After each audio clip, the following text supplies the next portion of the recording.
Septembre 1965, le fer de lance blindé du Pakistan avança vers le Pendjab indien avec une confiance écrasante. Des chars Patton fournis par les Américains, les chars moyens les plus avancés du sous-continent, menaient la charge. Les commandants pakistanais s'attendaient à une percée rapide et à une victoire décisive. Au lieu de cela, en 72 heures, près de 100 chars pakistanais gisaient détruits ou abandonnés à travers les champs de canne à sucre près d'un petit village appelé Asal Uttar. Les chars Centurion indiens, soutenus par un positionnement défensif brillant et des armes anti-chars, transformèrent ce qui aurait dû être le triomphe du Pakistan en l'une des batailles de chars les plus déséquilibrées de la guerre moderne. La bataille d'Asal Uttar devint connue sous le nom de Patton Nandana, le cimetière des Patton, où la supériorité technologique se heurta au génie tactique et se brisa. La guerre indo-pakistanaise de 1965 émergea de décennies de différends territoriales sur le Cachemire et d'anxiété stratégique mutuelle. Le Pakistan, la nation la plus petite avec moins de ressources, avait investi massivement dans la supériorité militaire qualitative pour compenser les avantages quantitatifs de l'Inde. La pièce maîtresse de cette stratégie était la force blindée du Pakistan, construite autour des chars Patton américains M47 et M48, reçus par le biais de programmes d'assistance militaire pendant la guerre froide. Ces chars représentaient la technologie blindée occidentale de pointe, équipée de canons puissants, de systèmes de conduite de tir avancés et d'une excellente mobilité. Les planificateurs militaires pakistanais croyaient que leur division blindée équipée de Patton pouvait réaliser une pénétration rapide des défenses indiennes, créant les conditions d'une victoire opérationnelle décisive avant que la pression internationale ne force un cessez-le-feu. Les forces blindées de l'Inde présentaient un profil différent. L'armée indienne exploitait une flotte mixte de chars comprenant des Centurions britanniques, des Sherman américains modernisés avec des canons français et des véhicules de reconnaissance plus légers. Le char Centurion, développé par la Grande-Bretagne dans les dernières années de la Seconde Guerre mondiale et continuellement amélioré tout au long des années 1950, formait l'épine dorsale de l'armure lourde de l'Inde. Bien que conçu une génération avant le Patton, le Centurion avait fait ses preuves en Corée et dans les conflits du Moyen-Orient en tant que plateforme exceptionnellement robuste et fiable. Les Centurions indiens étaient équipés du puissant canon de 20 livres, ultérieurement modernisé avec le canon L7 de 105 mm sur certaines variantes, leur conférant une excellente capacité anti-blindage. Le blindage épais du Centurion, particulièrement sur la tourelle et la plaque de glacis, offrait une protection supérieure par rapport aux chars moyens. Cependant, le Centurion était plus lent et moins mobile que le Patton, une caractéristique qui s'avérerait sans importance dans la bataille défensive à venir. La situation stratégique en septembre 1965 était centrée sur le Pendjab, le cœur agricole bordant les deux nations. L'opération Grand Chelem du Pakistan avait saisi l'initiative plus tôt dans le mois, avec des attaques vers le territoire tenu par l'Inde. L'Inde répondit par des contre-offensives à travers la frontière internationale, y compris des poussées blindées vers Lahore et Sialkot. Le haut commandement pakistanais décida de lancer une contre-offensive blindée majeure pour soulager la pression sur Lahore et potentiellement couper la vitale Grand Trunk Road, reliant Delhi au nord de l'Inde. La première division blindée pakistanaise, la formation la plus puissante dans l'ordre de bataille du Pakistan, reçut l'ordre d'exécuter cette mission. La première division blindée représentait la force de frappe d'élite du Pakistan, équipée principalement de chars Patton M47 et M48, organisés en plusieurs régiments blindés. Les éléments de soutien comprenaient de l'infanterie mécanisée, de l'artillerie automotrice et des unités de reconnaissance. Le commandant de la division et son état-major avaient été formés de manière approfondie avec des conseillers américains et avaient assimilé la doctrine blindée américaine, mettant l'accent sur la vitesse, la manœuvre agressive et la puissance de feu concentrée. Les planificateurs pakistanais sélectionnèrent un axe d'avance à travers Kamkaran vers les ponts de la rivière Beas, un itinéraire qui trancherait à travers le Pendjab indien et pourrait potentiellement isoler les forces indiennes opérant plus au nord. Le terrain consistait en des terres agricoles plates sillonnées de canaux d'irrigation, de champs de canne à sucre et de villages dispersés. Un terrain qui semblait idéal pour la guerre mécanisée. Les forces indiennes dans le secteur se composaient initialement de formations plus légères, sans concentration de blindés lourds. Cependant, le renseignement indien détecta les préparatifs pakistanais et la 4e division de montagne indienne, responsable de la défense de ce secteur, reçut des renforts urgents. Plus important encore, le 3e régiment de cavalerie indien, équipé de chars Centurion, se déploya sur des positions défensives près du village d'Asal Uttar. Des commandants indiens reconnurent que le terrain plat et ouvert favorisait la mobilité des attaquants. mais offrait également d'excellents champs de tir pour les défenseurs en position préparée. Les ingénieurs indiens commencèrent immédiatement à préparer le champ de bataille, un processus qui s'avérerait décisif. La préparation défensive indienne démontra une compréhension sophistiquée du terrain et de la guerre blindée. Les ingénieurs identifièrent les goulets d'étranglement naturels où les blindés pakistanais se concentreraient pendant l'avance. Ils inondèrent les canaux d'irrigation pour créer des obstacles canalisant le mouvement pakistanais dans des zones de destruction prédéterminées.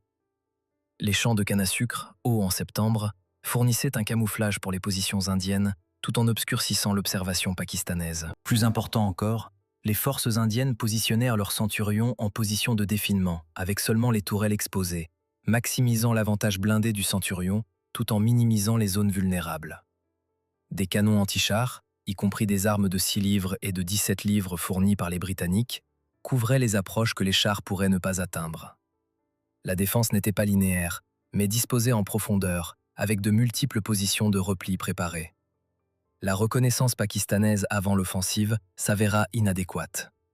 La reconnaissance aérienne existait, mais fournissait un renseignement limité au niveau du sol sur les préparatifs défensifs indiens. Les commandants pakistanais possédaient des cartes précises, mais manquaient de connaissances détaillées sur la façon dont les ingénieurs indiens avaient modifié le terrain par des inondations et des obstacles. Le renseignement pakistanais sous-estima considérablement la force blindée indienne dans le secteur, supposant que des forces plus légères s'opposeraient à l'avance. Cet échec du renseignement découlait en partie d'un excès de confiance dans la supériorité technologique pakistanaise et en partie de la sécurité opérationnelle efficace de l'Inde. Les planificateurs pakistanais s'attendaient à ce que leur Patton submerge toute opposition grâce à une puissance de feu et une mobilité supérieure, rendant l'analyse détaillée du terrain apparemment moins critique.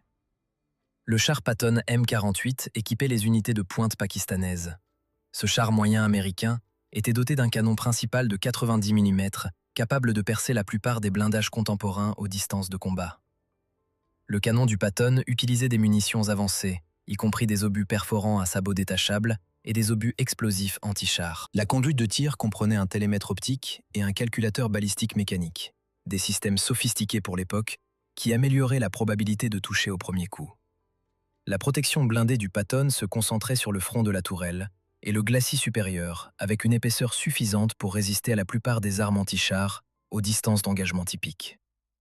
Le moteur continental du char offrait un bon rapport puissance-poids, permettant des vitesses dépassant 48 km/h sur route et une mobilité tout-terrain raisonnable. Le Patton représentait la conception mature des chars américains, intégrant les leçons de la Seconde Guerre mondiale et de la Corée. Le char Centurion attendant dans les positions indiennes offrait des capacités différentes, optimisées pour un emploi tactique différent. Le Centurion Mark VII, la variante équipant le 3e régiment de cavalerie indien, était armé du canon L7 de 105 mm, l'un des canons de chars les plus puissants en service dans le monde au milieu des années 1960. Ce canon de conception britannique tirait des munitions perforantes à ailettes stabilisées à sabots détachables, capables de percer significativement plus de blindage que le canon de 90 mm du Patton. La protection blindée du Centurion dépassait celle du Patton, particulièrement sur la tourelle et le masque de canon, où l'épaisseur approchait 152 mm d'acier homogène laminé. Cette protection rendait l'arc frontal du Centurion virtuellement immunisé contre les canons du Patton aux distances de combat typiques, surtout en position de défilement où seule la tourelle lourdement blindée était exposée. Les désavantages du Centurion, vitesse plus lente et poids plus important, importaient peu dans les positions défensives préparées où la mobilité était moins importante que la puissance de feu et la protection.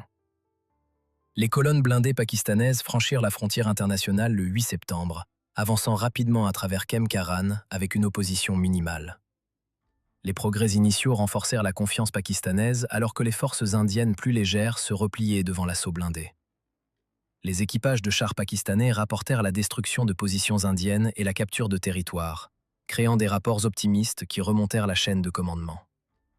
Cependant, les forces indiennes exécutaient un retrait planifié vers des positions défensives préparées plutôt que d'être mises en déroute. Les commandants indiens échangèrent délibérément de l'espace contre du temps, permettant aux forces pakistanaises d'avancer dans la zone de destruction préparée autour d'Azalutar. Le 10 septembre, les forces blindées pakistanaises avaient pénétré profondément en territoire indien, mais commencèrent à rencontrer une résistance de plus en plus forte. Les éléments de reconnaissance signalèrent des concentrations de blindés indiens devant eux, mais les commandants pakistanais interprétèrent cela comme des efforts défensifs dispersés, plutôt que comme un système défensif cohérent. La décision fut prise de poursuivre l'offensive, engageant toute la puissance des blindés pakistanais contre les positions indiennes pour réaliser la percée. La première division blindée pakistanaise engagea plusieurs régiments blindés dans un assaut concentré, massant les chars Patton pour une attaque décisive. Cette concentration, plutôt que de submerger les défenses indiennes, dirigea les blindés pakistanais directement dans les zones de destruction préparées. L'engagement principal à Assaloutar éclata lorsque les colonnes blindées pakistanaises avancèrent dans un terrain soigneusement préparé par les forces indiennes. Les chars pakistanais se déplacèrent à travers des zones où les canaux d'irrigation avaient été inondés, limitant les options de manœuvre et canalisant le mouvement le long d'itinéraires prévisibles. Les champs de canne à sucre fournissaient un camouflage aux deux camps, mais les forces indiennes connaissaient intimement le terrain, tandis que les équipages pakistanais naviguaient en terrain inconnu. Lorsque les Patton pakistanais émergèrent de la canne à sucre en terrain découvert, ils entrèrent dans les champs de tir méticuleusement calculés par les artilleurs indiens. Des centurions indiens positionnés en défilement avec une excellente observation engagèrent à des distances où leurs canons et leur blindage supérieur offraient un avantage écrasant. Les premières salves des centurions indiens dévastèrent les formations pakistanaises. Les canons L7 de 105 mm tirèrent des obus perforants qui pénétrèrent le blindage des Patton avec une efficacité choquante. Les équipages pakistanais constatèrent que leurs tirs de riposte étaient largement inefficaces contre les centurions en défilement, les obus de 90 mm ricochant ou échouant à percer l'épais blindage de tourelle du centurion. Les équipages pakistanais, tentant de manœuvrer pour de meilleures positions de tir, rencontrèrent un terrain inondé qui enlisait les véhicules ou restreignait le mouvement à des approches étroites couvertes par de multiples canons indiens. La situation tactique que les commandants pakistanais avaient envisagée, un engagement mobile où la vitesse et la maniabilité du Patton domineraient, avait été transformée en un duel de tir statique où la puissance de feu et la protection du centurion régnaient de manière absolue. Les unités pakistanaises tentèrent diverses réponses tactiques à mesure que les pertes s'accumulaient. Certaines formations essayèrent de se replier pour se regrouper, mais le mouvement à travers un terrain confiné sous le feu s'avéra mortel. D'autres unités tentèrent de neutraliser les positions indiennes par un feu concentré, mais les centurions en défilement présentaient des cibles minimales, tout en délivrant un feu de riposte dévastateur. L'infanterie pakistanaise accompagnant les blindés ne pouvait pas soutenir efficacement les chars en terrain découvert sous un feu nourri. Le soutien d'artillerie existait, mais ne pouvait pas être efficacement dirigé contre des positions indiennes dissimulées et bien protégées. La combinaison d'obstacles de terrain, de la supériorité du tir indien et d'une géométrie tactique désavantageuse créa des conditions où les avantages technologiques pakistanais devinrent sans objet. La nuit apporta un répit temporaire, mais pas de soulagement pour les forces pakistanaises. L'obscurité empêchait un tir efficace, mais empêchait également le retrait ou le regroupement pakistanais sous observation. Les forces indiennes utilisèrent la nuit pour renforcer les positions, réapprovisionner en munitions et se préparer à poursuivre la défense. Les commandants pakistanais faisaient face à des choix désespérés. Se retirer et admettre l'échec, ou renouveler les attaques en espérant submerger les positions indiennes par la seule détermination. La décision fut prise de poursuivre les opérations offensives, engageant des unités blindées supplémentaires dans des tentatives de percée. Cette décision, motivée par l'élan institutionnel et le refus d'accepter la défaite, envoya davantage de blindés pakistanais au massacre. Les attaques pakistanaises renouvelées les jours suivants suivirent des schémas similaires avec des résultats similaires. Les Patton pakistanais avançaient, rencontraient des défenses préparées, subissaient des pertes dévastatrices des canons Centurion et des armes anti-chars et se retiraient ou étaient détruits. Les positions défensives indiennes absorbèrent attaque après attaque, les équipages de Centurion démontrant un excellent tir et une discipline sous le feu. L'impact psychologique sur les équipages pakistanais devint sévère, alors que les équipages regardaient véhicule après véhicule s'embraser sous les canons indiens. Le moral se détériora, alors que la victoire facile promise se transforma en cauchemar de chars en flammes et de pertes croissantes. La performance technique du char Centurion dans cette bataille dépassa même les attentes optimistes. Le canon de 105 mm s'avéra capable de détruire des Patton à des distances dépassant 2000 mètres, tandis que les canons de 90 mm des Patton peinaient à percer le blindage du Centurion, même à courte portée. Les artilleurs indiens rapportèrent de multiples cas d'obus de Patton ricochant sur les tourelles des Centurions sans pénétration. Le blindage et la puissance de feu supérieure du Centurion permirent aux équipages indiens d'engager avec confiance, sachant qu'ils pouvaient détruire les chars ennemis tout en restant relativement invulnérable. Cet avantage technique, combiné à un positionnement tactique supérieur, créa des conditions de combat ressemblant davantage à un exercice de tir qu'à une bataille de chars équilibrée. Les pertes pakistanaises à Assaloutar atteignirent des proportions catastrophiques. Au moment où les combats prirent fin le 11 septembre, environ 100 chars pakistanais gisaient détruits, endommagés ou abandonnés sur le champ de bataille. Le nombre exact varie légèrement selon les différents récits, mais toutes les sources confirment des pertes approchant ou dépassant 100 véhicules blindés. Ces pertes comprenaient un nombre significatif de chars Patton M47 et M48, représentant une portion substantielle des blindés les plus performants du Pakistan. Les forces indiennes capturèrent des dizaines de Patton intacts ou réparables, qui furent ultérieurement exposés comme trophées de guerre et incorporés dans les forces blindées indiennes. L'impact psychologique de ces pertes se répercuta à travers les dirigeants militaires et civils pakistanais, brisant la confiance dans la supériorité technologique. Les pertes indiennes à Assaloutar furent comparativement minimales. Le total des pertes indiennes en chars dans la bataille s'éleva à moins de 10 véhicules, un ratio d'échange dépassant 10 contre 1 en faveur de l'Inde. Cette disparité extraordinaire reflétait non seulement un équipement supérieur, mais un emploi tactique supérieur de cet équipement. L'infanterie et l'artillerie indienne soutenant les blindés subirent des pertes, mais les pertes indiennes globales restèrent remarquablement légères compte tenu de l'ampleur de l'engagement. Le succès défensif à Assaloutar démontra que des positions bien préparées, des blindés correctement employés et une utilisation efficace du terrain pouvaient surmonter les avantages numériques et technologiques des forces attaquantes. Le champ de bataille après Assaloutar présenta des scènes de dévastation qui donnèrent naissance à la désignation de Patton Nandana, ou cimetière des Patton. Les champs autour du village contenaient des rangées de chars pakistanais détruits et abandonnés, certains complètement calcinés, d'autres endommagés mais largement intacts. Les photographes indiens documentèrent la scène de manière extensive, créant des images qui devinrent emblématiques dans l'histoire militaire indienne.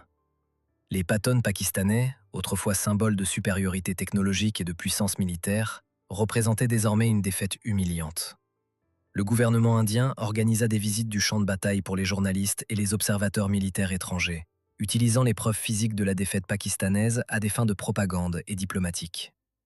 Les leçons techniques d'Assaloutar résonnèrent bien au-delà du résultat tactique immédiat. La bataille démontra qu'une technologie plus récente ne garantit pas automatiquement la victoire lorsqu'elle est employée dans des conditions désavantageuses. Les Patton pakistanais, malgré une mobilité supérieure et une conduite de tir moderne, ne purent surmonter les désavantages tactiques fondamentaux d'attaquer des positions bien préparées sur un terrain difficile, face à des canons et un blindage supérieur. L'engagement valida l'importance durable de la coordination interarmes, de la préparation du terrain et des tactiques défensives dans la guerre blindée.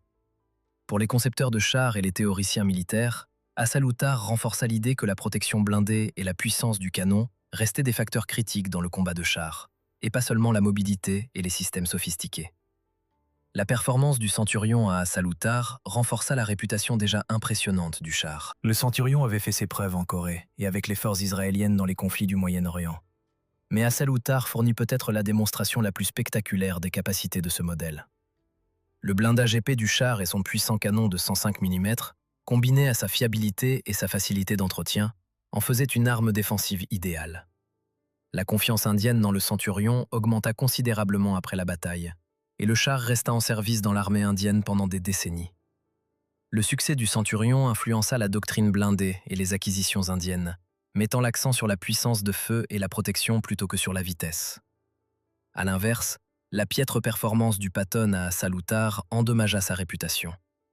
Bien que cette évaluation fût quelque peu injuste envers le char lui-même, le Patton était un char moyen performant lorsqu'il était correctement employé dans des opérations mobiles sur un terrain adapté. La défaite pakistanaise découlait davantage d'un mauvais emploi tactique, d'une préparation inadéquate et du génie défensif indien que de déficiences inhérentes au Patton.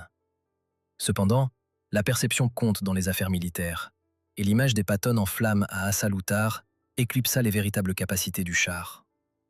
Les observateurs militaires américains étudiant la bataille reconnurent que l'emploi pakistanais de leur Patton violait la doctrine blindée fondamentale. Mais cette nuance fut perdue dans les récits plus larges sur l'engagement. Les conséquences stratégiques d'Assaloutar s'étendirent bien au-delà du résultat tactique immédiat. Les opérations offensives pakistanaises au Pendjab s'effondrèrent après la bataille, mettant fin aux espoirs de réaliser une percée décisive vers la rivière Béas. La destruction de la première division blindée retira du combat la formation offensive la plus puissante du Pakistan, altérant fondamentalement l'équilibre opérationnel pour le reste de la guerre. Les forces indiennes, libérées des préoccupations défensives dans ce secteur, purent redéployer des unités sur d'autres fronts. L'impact psychologique sur les deux armées s'avéra tout aussi significatif, renforçant la confiance indienne tout en sapant le moral pakistanais et la foi dans le commandement militaire. Sur le plan diplomatique, Assal Uttar fournit à l'Inde des preuves puissantes de succès militaire lors des négociations internationales pour le cessez-le-feu. Les blindés pakistanais détruits servirent de preuve physique de la victoire défensive indienne, contrant les revendications pakistanaises de progrès militaire. Les gouvernements étrangers et les médias couvrant la guerre pouvaient voir des preuves indéniables de la défaite pakistanaise dans les champs autour d'Assal Uttar. Ces images influencèrent les perceptions internationales du conflit et renforcèrent la position de négociation de l'Inde. La bataille devint une référence dans l'histoire militaire indienne, commémorée annuellement et étudiée intensivement par les générations successives d'officiers indiens. Pour le Pakistan, Assal Uttar représenta une défaite militaire et psychologique profonde qui exigeait des explications et des responsabilités. Le commandement militaire pakistanais fit face à des questions inconfortables sur les échecs du renseignement, les décisions tactiques et la doctrine. L'analyse d'après-bataille révéla les multiples défaillances qui contribuèrent au désastre. Une reconnaissance inadéquate, un excès de confiance dans la supériorité technologique, une mauvaise coordination entre les armes et l'engagement continu de forces dans des attaques manifestement vouées à l'échec. La réponse institutionnelle comprit des révisions doctrinales, des changements de commandement et un entraînement intensifié. Cependant, la cicatrice psychologique d'Assal Uttar demeura, influençant la pensée militaire pakistanaise pendant des décennies. Le rôle de la modification du terrain dans le succès indien mérite une attention particulière. Les efforts d'ingénierie indiens pour inonder les canaux d'irrigation et créer des obstacles transformèrent un terrain favorable aux blindés en terrain défensif, qui canalisa les mouvements pakistanais et annula les avantages de mobilité. Cette préparation d'ingénierie nécessita de la prévoyance, des ressources et du temps que les commandants indiens allouèrent malgré la pression de défendre immédiatement. La décision de préparer le terrain plutôt que de simplement occuper des positions démontra une compréhension sophistiquée de la guerre défensive. Le sol inondé n'arrêta pas complètement les chars pakistanais, mais les força dans des itinéraires prévisibles où les canons indiens attendaient, multipliant l'efficacité de la puissance de feu indienne. La doctrine défensive indienne après Assal Uttar intégra les leçons sur la préparation du terrain et la défense délibérée. Le succès du positionnement en défilement de tourelles, des champs de tir préplanifiés et de la défense en profondeur échelonnée devint central dans la tactique blindée indienne. L'entraînement mit l'accent sur la précision du tir, particulièrement en engagement à portée maximale effective, où les canons supérieurs des centurions offraient un avantage. Les aspects psychologiques du combat défensif, maintenir la discipline sous l'attaque, tirer méthodiquement plutôt que frénétiquement, faire confiance à la protection du blindage, reçurent une attention accrue. Assal Uttar devint l'étude de cas sur la manière dont la défense blindée devait être conduite. L'évolution doctrinale pakistanaise prit des chemins différents après Assal Uttar. Le désastre souligna les dangers de l'excès de confiance et de la préparation inadéquate, menant à une emphase accrue sur la reconnaissance et le renseignement avant les opérations. La doctrine blindée pakistanaise évolua quelque peu vers des approches plus prudentes et méthodiques, plutôt que des poussées audacieuses. Cependant, les facteurs institutionnels et les impératifs stratégiques signifiaient que le Pakistan ne pouvait pas abandonner entièrement la doctrine blindée offensive. Le défi devint de savoir comment conserver la capacité offensive tout en intégrant les leçons sur la puissance de feu défensive et la préparation du terrain. Cette tension doctrinale persista dans la pensée militaire pakistanaise pendant des années. La dimension humaine d'Assal Uttar impliqua un courage et un sacrifice extraordinaires des deux côtés. Les équipages de chars indiens affrontèrent les blindés pakistanais attaquants avec une confiance née d'un bon entraînement, d'un équipement supérieur et de positions bien préparées, mais nécessitèrent tout de même des nerfs d'acier pour engager les chars ennemis à courte portée. Les tankistes pakistanais roulèrent dans un feu meurtrier avec un courage remarquable, poursuivant les attaques malgré les pertes catastrophiques autour d'eux. Les commandants de chars, tireurs, pilotes et chargeurs des deux côtés accomplirent leur devoir sous un stress extrême, avec des conséquences de vie ou de mort reposant sur des décisions prises en une fraction de seconde. Le calcul brutal de la guerre signifia que le courage et la compétence technique du côté pakistanais ne purent surmonter les désavantages tactiques fondamentaux.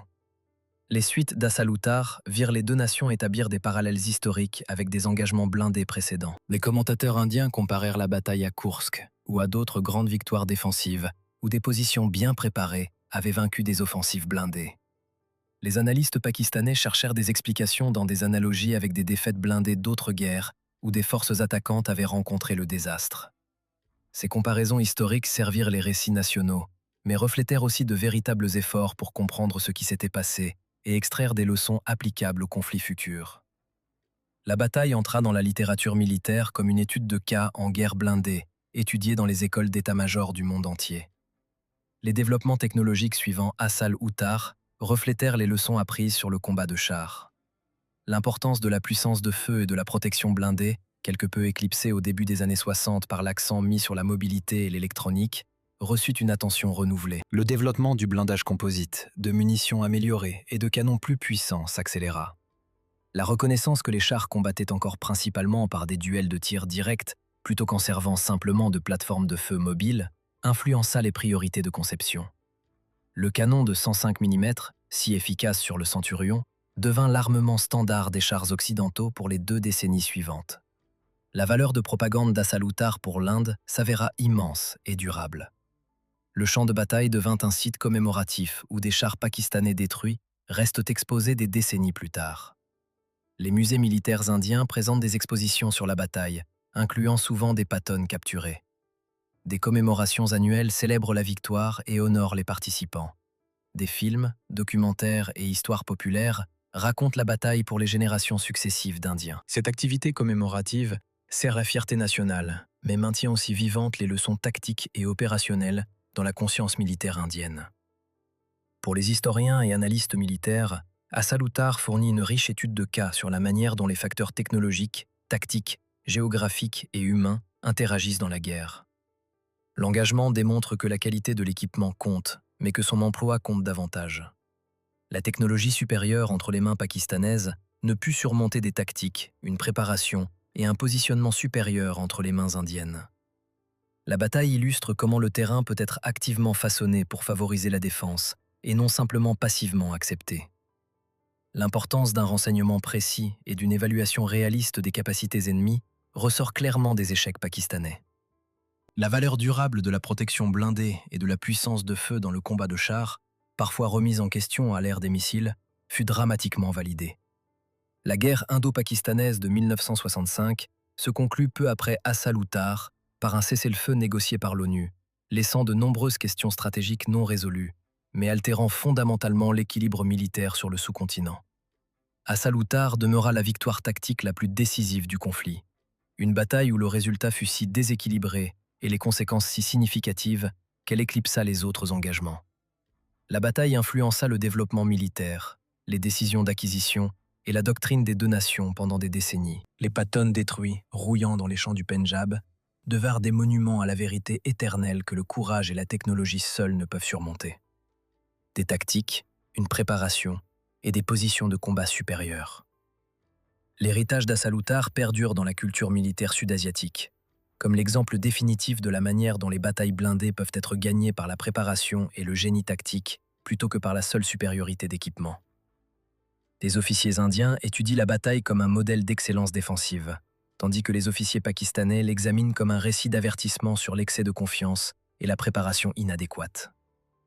L'engagement reste pertinent pour les professionnels militaires contemporains, car les principes fondamentaux qu'il illustra, importance du terrain, de la puissance de feu, de la protection, de la préparation et d'un renseignement réaliste, demeurent valides malgré l'évolution technologique. Les batailles de chars des décennies suivantes, du plateau du Golan à Tempête du désert, firent écho aux leçons d'abord démontrées dans les champs de canne à sucre du Pendjab.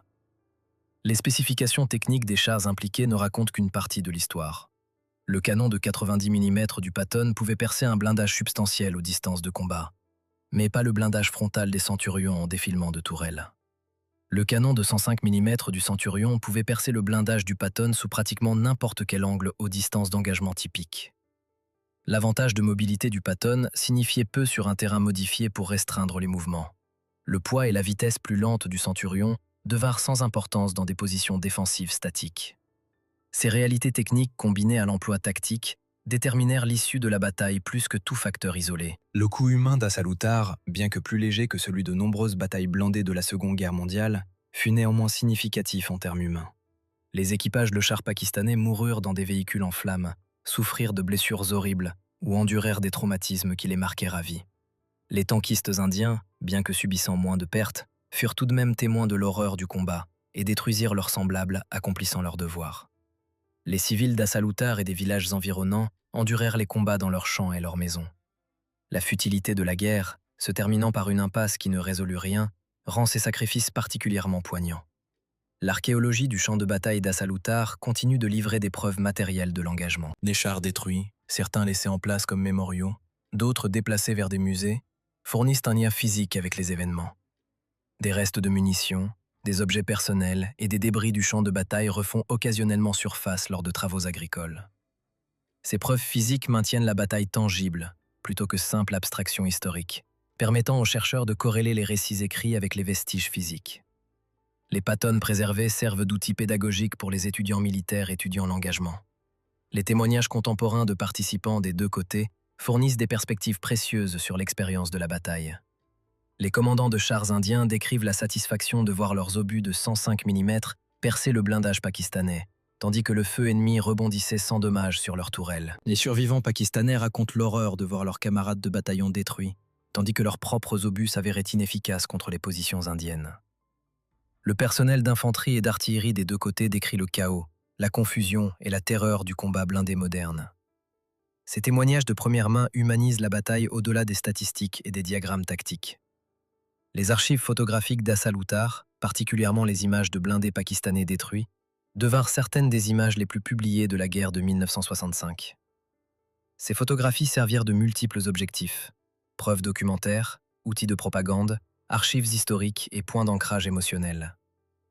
Les images de Patton au blindage percé, aux tourelles arrachées et aux coques calcinées fournirent une preuve indéniable de la victoire indienne. L'analyse ultérieure de ces photographies par des experts militaires révéla des détails sur les schémas de pénétration, les effets des dommages et la balistique terminale qui informèrent le développement du blindage.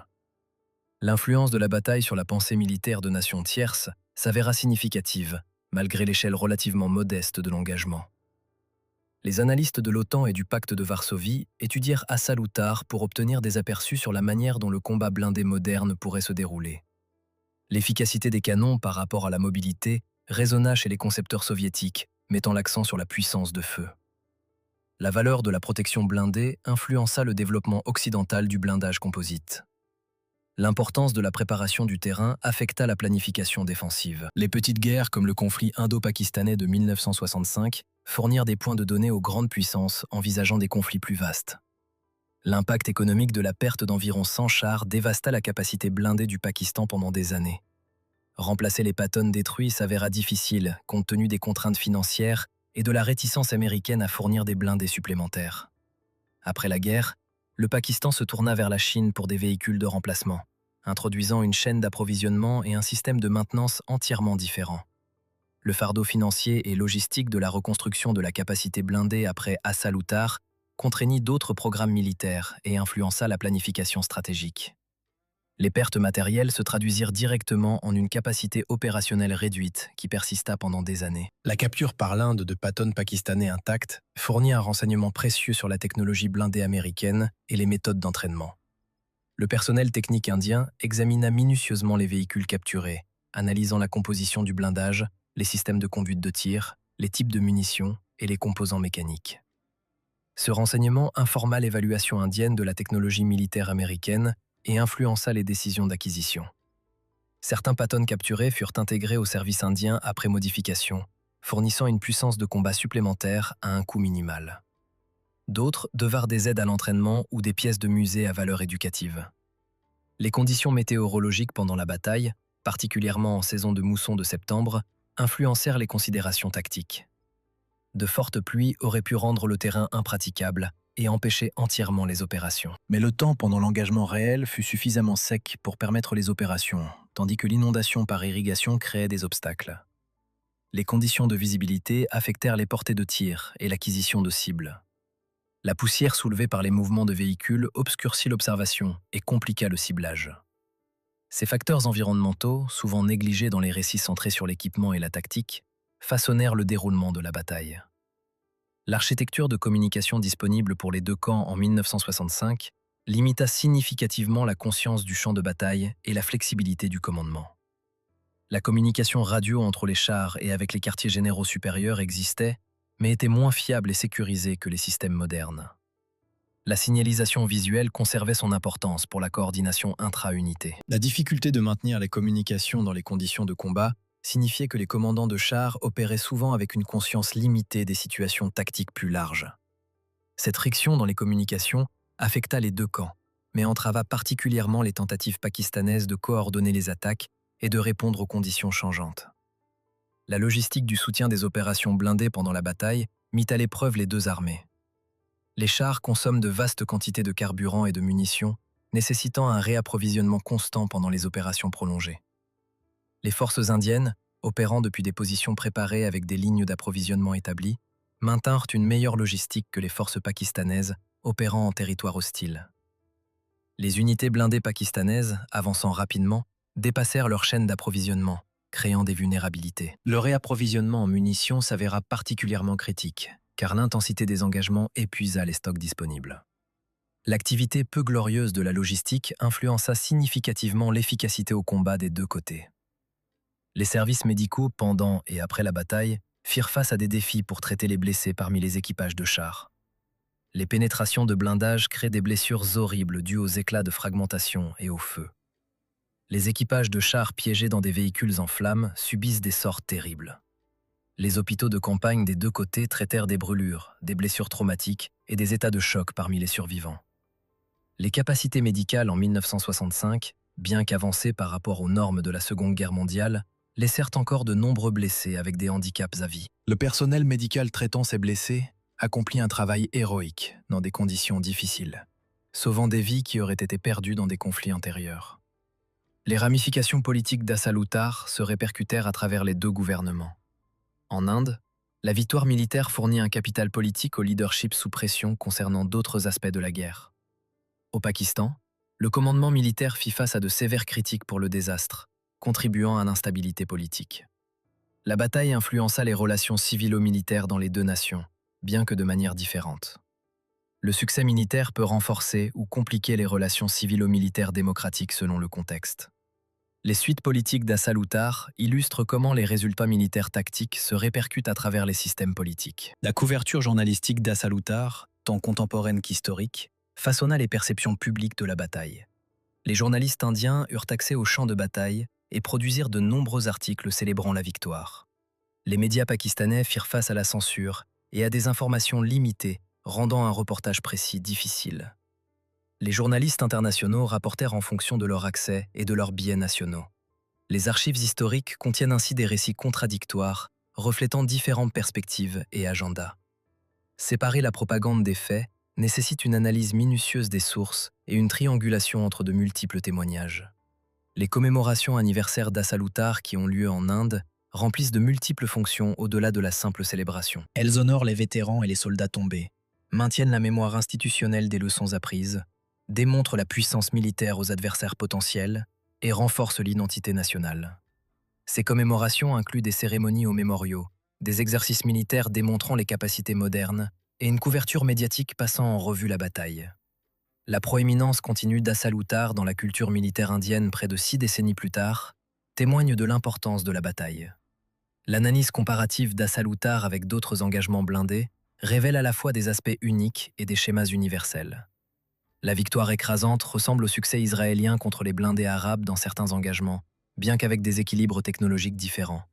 L'importance des positions défensives préparées fait écho à la défense anti-char soviétique pendant la Seconde Guerre mondiale. L'échec de la supériorité technologique à garantir le succès est parallèle à de nombreux exemples historiques. Ce qui rend Assalutar particulièrement instructif est la démonstration claire de la manière dont de multiples facteurs se combinèrent pour produire un résultat décisif. Les méthodologies d'entraînement employées par les deux armées avant la bataille influencèrent significativement la performance pendant le combat. Les équipages de chars indiens s'étaient entraînés intensivement au tir, particulièrement à l'engagement à longue portée, où les avantages du centurion étaient maximisés. Les équipages pakistanais s'étaient entraînés à la guerre mobile, mettant l'accent sur la manœuvre et l'engagement rapide. Une préparation mal adaptée aux conditions réelles de bataille qu'ils rencontrèrent. La qualité de l'entraînement des équipages s'avéra aussi importante que les capacités de l'équipement, les équipages indiens mieux préparés extrayant la performance maximale de leurs chars. Tandis que les équipages pakistanais peinaient à employer efficacement leurs patones dans des circonstances défavorables, les décisions de commandement prises pendant la bataille révélèrent des différences marquées en matière de jugement sur le champ de bataille et d'adaptabilité. Les commandants indiens reconnurent quand leur préparation défensive réussissait et renforcèrent le succès plutôt que de dévier de plans efficaces. Les commandants pakistanais, confrontés à des preuves croissantes que leur offensive avait échoué, continuèrent néanmoins à engager des forces plutôt que de se retirer pour préserver la puissance de combat. Cette différence de flexibilité de commandement découlait en partie de la culture institutionnelle et en partie de la difficulté psychologique d'admettre l'échec en temps réel pendant des opérations de combat intenses. Le cycle du renseignement, collecte, analyse, diffusion et utilisation de l'information du champ de bataille fonctionna très différemment pour les deux camps. Le renseignement indien bénéficia de la défense d'un terrain familier, avec des postes d'observation préparés et des réseaux de communication établis. Le renseignement pakistanais opéra en territoire hostile, avec des informations locales limitées et des difficultés de communication qui retardèrent la transmission des rapports. L'avantage en renseignement amplifia les avantages tactiques indiens, fournissant des informations opportunes sur les mouvements pakistanais, tandis que les commandants pakistanais opéraient avec une compréhension incomplète et obsolète des dispositions indiennes. Les dimensions de guerre psychologique d'Assaloutar s'étendirent au-delà de la bataille immédiate. Les preuves visibles de la défaite pakistanaise, chars en flammes, équipements capturés, formations détruites, créèrent des images puissantes qui affectèrent le moral dans les deux armées. Les forces pakistanaises dans d'autres secteurs apprirent le désastre d'Assaloutar, sapant la confiance dans l'équipement et le commandement. Les forces indiennes gagnèrent un regain de confiance correspondant, renforçant la détermination et l'esprit offensif. L'impact psychologique d'une victoire ou d'une défaite tactique dramatique se propage à travers les organisations militaires de manière difficile à quantifier, mais profondément importante. Les capacités de maintenance et de soutien technique des deux camps influencèrent l'efficacité au combat soutenu. Les chars Centurion, bien que mécaniquement complexes, bénéficiaient d'une infrastructure de soutien britannique bien établie et de la familiarité indienne avec la plateforme. Les chars Patton nécessitaient des pièces de rechange aux normes américaines et une expertise qui s'avérèrent plus difficile à maintenir dans des conditions de combat éloignées des bases d'approvisionnement. Les forces indiennes pouvaient réparer les Centurions endommagés et les remettre en action plus rapidement que les forces pakistanaises ne pouvaient récupérer et réparer les Patton endommagés. Ce différentiel de soutien technique s'accumula au fil des jours de combat, dégradant progressivement la puissance de combat pakistanaise tout en maintenant l'efficacité indienne. L'appui d'artillerie disponible pour les deux camps pendant la bataille joua un rôle important, mais souvent négligé. L'artillerie indienne avait préenregistré des coordonnées de tir sur les zones de rassemblement probables et les itinéraires d'approche pakistanais, permettant un tir rapide et précis lorsque les forces pakistanaises apparaissaient. L'artillerie pakistanaise peina à neutraliser les positions indiennes dispersées et enterrées sans coordonnées de cibles précises. L'efficacité asymétrique de l'appui d'artillerie fit pencher davantage la balance tactique en faveur de la défense indienne, démontrant comment la coordination interarmes multiplie l'effet des systèmes d'armes individuelles. La dimension de la puissance aérienne à Assaloutar resta limitée en raison des priorités opérationnelles ailleurs et de la difficulté à coordonner l'appui aérien rapproché dans un combat terrestre fluide. Les deux forces aériennes opéraient sur le théâtre, mais aucune n'exerça d'influence décisive sur la bataille terrestre à Assaloutar spécifiquement. L'absence relative d'influence de la puissance aérienne rend la bataille particulièrement instructive pour comprendre les dynamiques du combat terrestre sans les complications de l'appui aérien, permettant une analyse plus claire de la manière dont les blindés, l'infanterie, l'artillerie et le terrain interagissent dans la guerre blindée. La composition des équipages et les dynamiques internes au sein de chaque char influencèrent les performances au combat de manière souvent invisible dans les récits tactiques plus larges. Le combat de char exige une coordination sans faille entre le chef de char, le tireur, le chargeur et le pilote, la performance de chaque membre d'équipage affectant directement la capacité de survie et l'efficacité. Les équipages indiens de Centurion démontrèrent une coordination supérieure, les chefs de char identifiant rapidement les cibles, les tireurs engageant avec précision, les chargeurs maintenant des cadences de tir élevées et les pilotes positionnant les véhicules de manière optimale. Les équipages pakistanais de Patton, bien qu'individuellement compétents, peinèrent à maintenir la coordination sous le stress de conditions tactiques défavorables et de pertes croissantes autour d'eux. Les types de munitions disponibles pour les deux camps créèrent des asymétries supplémentaires au-delà des différences de calibre. Les canons indiens de 105 mm tiraient des obus perforants à ailettes et sabots détachables qui concentraient la puissance de pénétration sur de petites zones d'impact, maximisant l'efficacité contre le blindage. Les canons pakistanais de 90 mm utilisaient également des obus perforants à sabots détachables, mais avec une puissance de pénétration moindre en raison du calibre plus petit et de la vitesse initiale plus faible. La différence de performance des munitions signifiait que les tireurs indiens pouvaient engager les Patton avec confiance à longue portée, tandis que les tireurs pakistanais avaient besoin de tirs à courte portée contre les points faibles des centurions, qui étaient rarement exposés en position de défilement de caisse. Les caractéristiques géographiques de la zone d'Assalutar créèrent des avantages naturels que les forces indiennes exploitèrent systématiquement.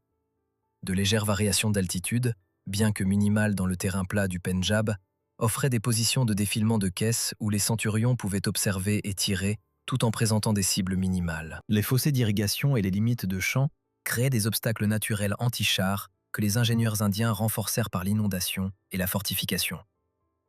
Le schéma de culture de la canne à sucre créait des zones de dissimulation que les forces indiennes cartographièrent méticuleusement, tandis que les forces pakistanaises les rencontrèrent de manière inattendue. La géographie seule ne détermina pas l'issue de la bataille, mais l'exploitation indienne des caractéristiques géographiques multiplia l'efficacité des autres avantages. Les délais de remplacement et de régénération des pertes à Assalutar différèrent considérablement entre les combattants.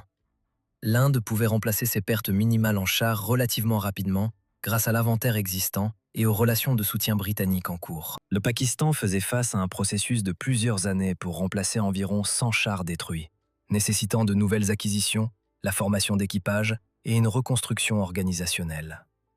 Les taux de récupération asymétriques signifièrent que l'impact d'Assalutar persista bien au-delà de la bataille immédiate, affectant les structures de force et la planification opérationnelle pour les conflits ultérieurs entre les deux nations. Les publications doctrinales et les manuels d'instruction révisés après Assalutar reflétèrent des leçons apprises fondamentalement différentes. La doctrine blindée indienne intégra Assalutar comme validation des concepts défensifs existants, affinant plutôt que révolutionnant les approches. La doctrine blindée pakistanaise subit une révision plus traumatisante, remettant en question les hypothèses sur la supériorité technologique et la manœuvre agressive. Des trajectoires d'apprentissage différentes influencèrent la manière dont chaque armée aborda les conflits ultérieurs. L'Inde gagnant confiance dans les opérations défensives, tandis que le Pakistan développa une doctrine offensive plus prudente. L'impact d'Assalutar sur les populations civiles dans les zones touchées s'étendit au-delà des dommages immédiats du combat. Les terres agricoles furent dévastées par les mouvements de chars, les inondations et les tirs d'artillerie. Les villages furent évacués ou détruits. Le nettoyage d'après-bataille impliqua le retrait des véhicules détruits, le déminage des munitions non explosées et la reconstruction des infrastructures. Les civils revinrent pour trouver des champs criblés de cratères, des systèmes d'irrigation endommagés et des communautés perturbées. Les coûts économiques et sociaux de la bataille pour les populations locales, bien que moins spectaculaires que les conséquences militaires, furent néanmoins significatifs et durables. L'importance symbolique de chars spécifiques détruits ou capturés grandit à travers les récits d'après-bataille. Certaines carcasses de Patton devinrent des sujets photographiques apparaissant de manière répétée dans les médias indiens, acquérant un statut iconique au-delà de leur importance réelle sur le champ de bataille. Des Patton capturés spécifiques furent exposés en bonne place dans des musées ou des espaces publics, devenant des symboles tangibles de victoire.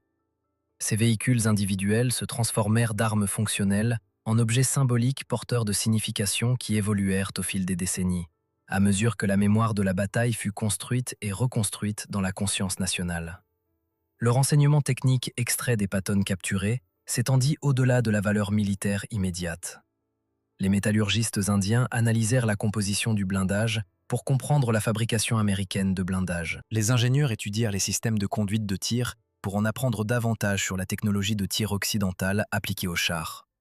Les mécaniciens examinèrent les moteurs continentales et les transmissions pour comprendre l'ingénierie automobile américaine appliquée aux véhicules militaires. Cette manne technique fournit des connaissances qui influencèrent le développement industriel militaire indien pendant des années, démontrant comment les captures sur le champ de bataille créent des opportunités de renseignement technologique au-delà de la simple acquisition d'équipements. Les taux comparatifs de survie des équipages entre les centurions détruits et les Patton détruits reflétèrent à la fois des différences de conception et des circonstances tactiques. Les équipages de centurions, dans les rares chars qui furent détruits, survécurent souvent grâce à la construction robuste du char et à ses trappes d'évacuation. Les équipages de Patton dans les véhicules détruits firent face à de moins bonnes chances de survie en raison des pénétrations catastrophiques, des puissants obus de 105 mm et des incendies qui s'ensuivaient. Le coût humain de la destruction des chars variait selon la manière dont les véhicules étaient touchés, les pénétrations à travers les soutes à munitions créant des conditions particulièrement mortelles pour les équipages, quelle que soit leur nationalité. Les leçons d'Assalutar concernant la reconnaissance et la préparation du renseignement influencèrent la pensée militaire bien au-delà des participants immédiats. La bataille démontra concrètement comment une reconnaissance inadéquate crée des défaillances en cascade dans la planification opérationnelle, l'exécution tactique et l'emploi des forces.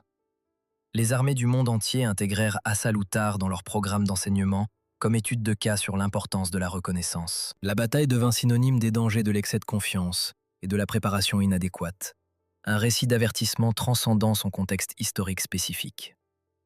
Septembre 1965, à Assalutar, démontra que la guerre blindée reste fondamentalement une question de positionnement, de puissance de feu, de protection et de coordination interarmes, indépendamment de la sophistication technologique.